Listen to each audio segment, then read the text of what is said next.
Hello and welcome to this special broadcast. India is counting down to that big historic moment as far as space research is concerned, and to discuss that, to share their joy, Space and Technology Minister Dr. Jitendra Singh here with us. Sir, India is excited. We're all counting down to that moment when we touch down the South Pole of Moon. But you must have been speaking to our scientists in ISRO. How's the Josh? No, absolutely, absolutely. And as you rightly said, India is excited, but what is, I think, the best part of it and what is peculiar about this mission is that while India, of course, for obvious reasons, every Indian feels proud and also is taking it as something which is going to enhance his prestige and esteem.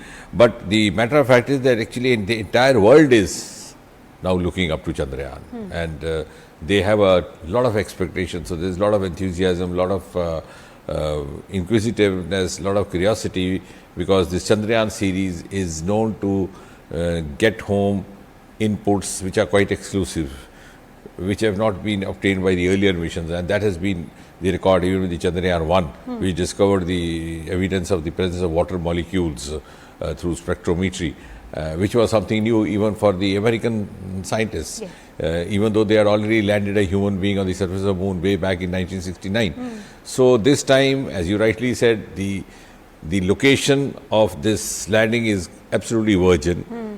It's toward the South Pole. Most of the earlier missions have landed close to the equator. So this is a rather unexplored terrain, maybe slightly difficult terrain as well, but which offers greater avenues and a larger room for experimentation, both in the terms of the presence or otherwise of water and its ingredients like hydrogen, oxygen, which have some kind of a direct or indirect relationship with the compatibility or possibility of human habitat or human life. So that makes it quite interesting. And I would rather say that this is Chandrayaan, which for the first time led the world or prompted the world to find scientific answers to the mysteries which had haunted us all through the generations. It was a matter of fiction, looking up to moon and imagining if there were people living over there, and then literature, poetry, cinema, fantasizing that. Yes. So for the first time, it was Chandrayaan which prompted the scientific world to actually discover scientific answers this way or that way. So I think that's a huge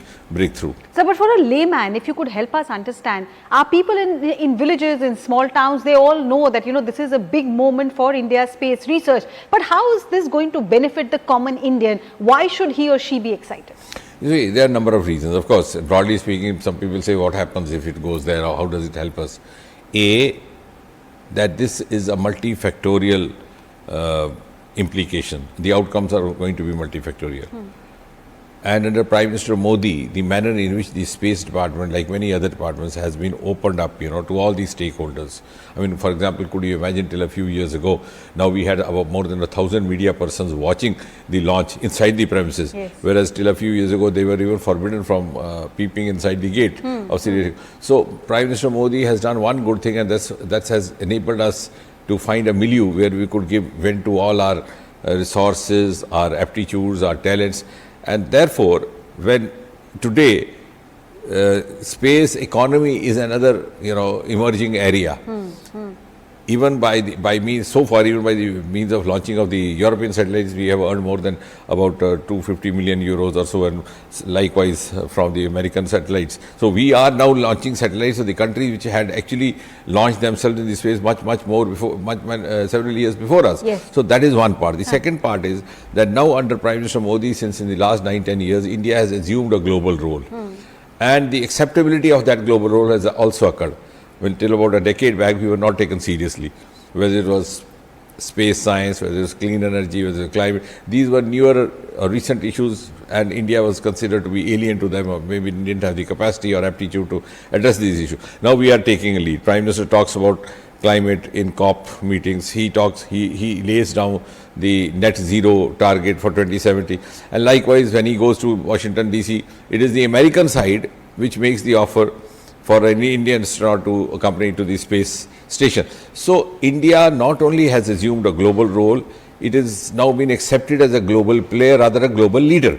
So what we gather from all our experiments and inferences is actually going to be looked forward to by the rest of the world. So that is A, because you have to have an esteem, you have to have acceptability, you have to have the the acceptability of the nation's leadership Right. by other countries. So that is what is going to be reaffirmed, reiterated by a mission like Chandrayaan. A, B, in the times to come, and that has happened in the last 8-9 years of the Modi government, space technology is not only limited or confined to the launching of rockets, though this makes a good optics, Yes. it makes a good imagery, and it fantasizes all of us and gives us a sense of pride and excitement. But besides that, space technology in the last few years has entered every Indian household, and it has been very appropriately used by this government, whether it's telemedicine, which you saw during COVID, whether it's digital health, whether it is agriculture, whether it is the soil health card, with the construction of the smart cities,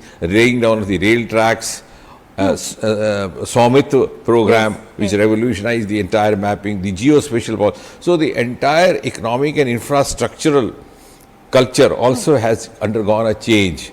And launching of Chandrayaan is one aspect of that, whereas the reflection of it is happening everywhere else. So it is going to be a very important contributor to the economy of India in the years to come. And as Prime Minister keep talking about Amrit Kal 25 years, so in the next 25 years, I think one of the areas probably the value addition to the economy will be the space technology, besides of course our ocean resources, which also remained unexplored by the earlier governments, or our Himalayan resources like the Roma resources. So these are some of the unexplored areas, which are also going to have a huge bearing on the economy of India, on the ease of living of a common citizen by means of all those infrastructural technological means which were not hitherto put to optimum use, and overall it will lead to a better socio-economic status as well.